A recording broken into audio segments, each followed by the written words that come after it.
Okay, well, let's take this next caller. It's actually about a very similar subject, but Dr. Peat, the caller, you're on the air. Hello? Hi, you're on the air, and where are you from? Yeah, I'm from Salmon Creek. I'm local. Okay. I had a question, something about you said about Lyme disease. I believe you said it takes a 3-month protocol on antibiotics and that cures it. Is that what you said? Yeah, sometimes it disappears in just 2 or 3 weeks.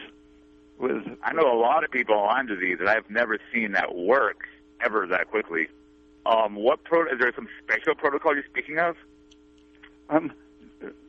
You can find several articles on PubMed that are very good, and I think part of the problem that makes it seem so incurable is that it often is misdiagnosed. They recognize evidence of an infection, but they don't recognize any clear signs of improvement because in many cases the person just isn't eating right or has other pathogens in their environment. Okay, I just know like groups of people that are diagnosed with Lyme disease and they're tested positive with Lyme disease, and they've been seeing a doctor for usually a couple of years of taking antibiotics, and they don't have the improvement that you're talking about. So I'm extremely curious. I think the other thing, just to interject, caller, is that more often than not, when people may well test positive, I think a lot of the population would actually test positive on an ELISA test for Borrelia, antibodies, etc., or whatever is now used to currently diagnose Lyme's. They have a lot of other metabolic defects, and I think that in particular is what causes people to be so sick, as it were, and especially with the protocols that are used for not just antibiotics but other fairly heavy drugs.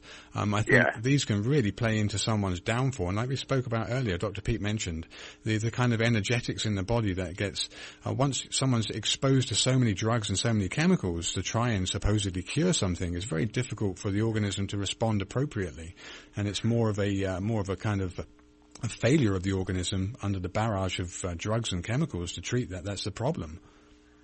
Okay.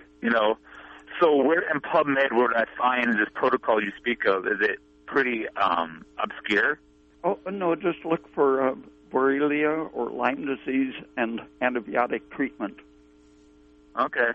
Yeah, 'cause I know a bunch of people that have Lyme disease, and they definitely have it. They have all the symptoms, and they're positive. Yeah. And they remember to take bite and everything, and have all the, and it would definitely help them to get rid of it. Yeah, well, it's going to be taken a while with their doctors. If there's another alternative, that would be great. Well, I think the other thing, again, just to add to that question, caller, is that in terms of metabolic energy that we as, organized living beings have and need in order to survive, I always say to people that every transaction that we ever make in this world with our bodies costs something. And in terms of metabolic energy to fight disease or to digest your food, it all costs energy, and that ATP has to be derived from something. And so nutrition is extremely important. And I know Dr. Peat does a lot of advocating nutrition as a way to restore health rather than drugs or that's like chemicals. The biggest controversy. It seems like Mitch, everybody has their own take on nutrition. Some people are low carb, some people are high carb, some people are vegan, which I don't. Yeah, there's a lot of science behind it. It's not just hearsay. And Dr. Peat spent a long time researching this. And so, as I said before, most people can be chronically malnourished, not maybe to skin and bones, but chronically malnourished or assaulted, if you like, by the kind of foods they're eating that are blocking thyroid function. And if that's the case, then it's very difficult to generate enough metabolic energy to deal with it. That does make sense. Where's the information, where's the right kind of diet for a person to uptake, to have the right kind of metabolic energy and take the right kind of medication together? Is there any information on that? Well, if you want, you can email me anytime, Monday through Friday, and I can point you to the right direction of all those kind of things that Dr. Peat. And your email is? It's Andrew at westernbotanicalmedicine.com. I'm sorry, at what? Western Botanical Medicine.com, yeah. Okay, thank you. Okay, you're welcome. So thank you much. Yeah. Bye.